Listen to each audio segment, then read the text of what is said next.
السلام علیکم۔ آج ہم بات کریں گے اسلام کے اس عظیم شخص کی جن کا نام سن کر شیطان بھی راستہ بدل لیتا ہے، حضرت عمر ابن خطاب رضی اللہ عنہ۔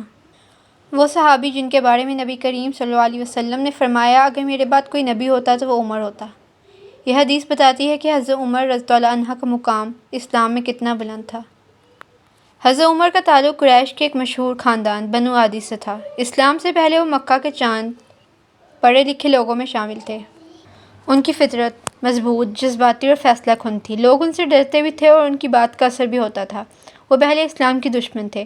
انہیں لگتا تھا کہ نیا دین قریش کے پرانے رواج اور بت پرستی کے خلاف ہے، مگر اللہ نے ان کو ہدایت کے لیے چن لیا۔ ایک دن انہوں نے سوچا کہ محمد صلی اللہ علیہ وسلم کو نعوذ باللہ قتل کر دیتے ہیں تاکہ یہ فتنہ ختم ہو جائے۔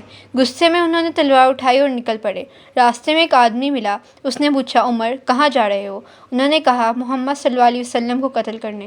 وہ آدمی بولا پہلے اپنے گھر والوں کو تو دیکھ لو، تمہاری بہن اور بہنوئی نے اسلام قبول کر لیا ہے۔ یہ سن کر حضرت عمر کو غصہ آ گیا۔ وہ سیدھے اپنی بہن فاطمہ بنت خطاب کے گھر جب عمر پہنچے، اندر سے قرآن کی تلاوت کی آواز آ رہی تھی۔ انہوں نے دروازہ کھٹکھٹایا اور اندر چلے گئے۔ یہ کیسی آواز ہے؟ انہوں نے پوچھا۔ بہن نے چھپانے کی کوشش کی لیکن عمر نے زور سے کہا تم بھی اسلام لا چکی ہو۔ اس وقت ان کی بہن کے ہاتھ میں قرآن کا پرچہ تھا۔ حضرت عمر نے اسے چھین لیا لیکن انہوں نے کہا پہلے پاک ہو جائیں پھر اسے چھو سکتے ہیں۔ عمر نے غسل کیا اور پھر قرآن کے الفاظ پڑھے۔ اس پرچے پر سورۃ طٰہٰ کی کچھ آیات لکھی ہوئی تھی۔ جیسے ہی انہوں نے پڑھنا شروع کی ان کا دل بدل گیا۔ انہوں نے کہا یہ کتنی خوبصورت باتیں ہیں، مجھے محمد صلی اللہ علیہ وسلم کے پاس لے چلو۔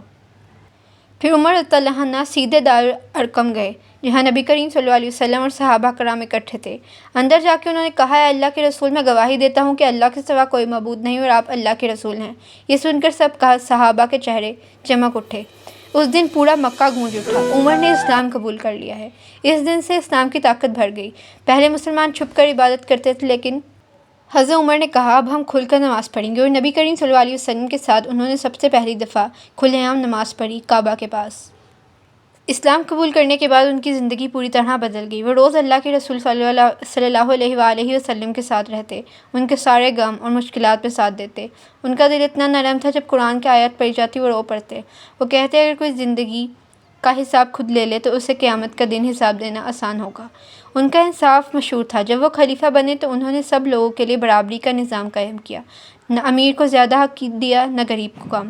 ایک بار ایک غریب اور ایک افسر کا جھگڑا ان کے پاس آیا۔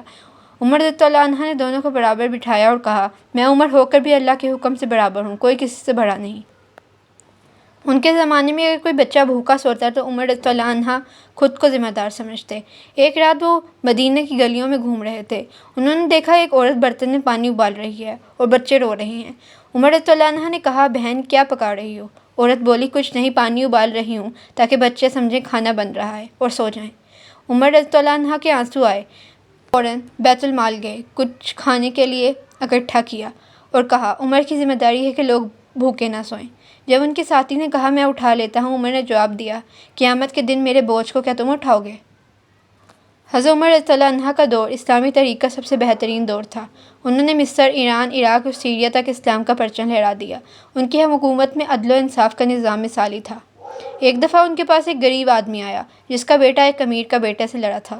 امیر کے بیٹے نے اسے مارا۔ عمر نے فوراً کہا مار کا جواب مار سے نہیں انصاف سے دیا جاتا ہے۔ پھر انہوں نے کہا امیر کا بیٹا غریب کے بیٹے سے معافی مانگے۔ یہ تھا اسلام کا عدل جو عمر رضی اللہ عنہ نے اپنے عمل سے دکھایا۔ عمر رضی اللہ عنہ بہادر تھے لیکن اللہ سے اتنا ڈرتے تھے کہ راتوں کو روتے ہوئے قرآن پڑھتے۔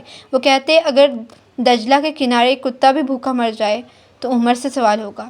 ان کے زمانے میں لوگ اتنا امن محسوس کرتے تھے کہ ایک عورت بھی اکیلے سفر کر سکتی تھی۔ وہ کہتے تھے مجھے سب سے زیادہ خوف اس بات پہ ہے کہ میں اپنی امت کا حق ادا نہ کر سکوں۔ ایک دن جب حضرت عمر رضی اللہ عنہ فجر کی نماز پڑھنے مسجد میں آئے، ایک مجوسی غلام ابو لولو فیروز نے ان پر حملہ کر دیا۔ اس نے زہر لگی چھری سے عمر رضی اللہ عنہ پر وار کیا۔ حضرت عمر گر گئے اور لوگوں کو کہا نماز پوری کر لو۔ ان کے زخم گہرے تھے اور کچھ دن بعد وہ شہادت پا گئے۔ ان کی شہادت کا آخری جملہ تھا میں چاہتا ہوں کہ میری دفن رسول اللہ صلی اللہ علیہ وسلم کے پاس ہو۔ حضرت عائشہ رضی اللہ عنہ نے اجازت دی اور حضرت عمر رضی اللہ عنہ کو نبی کریم صلی اللہ علیہ وسلم اور حضرت ابو بکر رضی اللہ عنہ کے پاس دفن کیا گیا۔ حضرت عمر کا پورا سفر ہمیں سکھاتا ہے کہ انسان کہ انصاف سب کے لیے برابر ہے۔ ایک حکمران کا اصل کام ہے کہ اپنے لوگوں کی حفاظت اور خدمت کرے۔ اگر آپ کو ویڈیو پسند آئی ہو تو لائک کریں، سبسکرائب کریں اور بیل آئیکن کو دبانا مت بھولیے گا۔ ملتے ہیں اگلی ویڈیو میں، تب تک کے لیے اللہ حافظ۔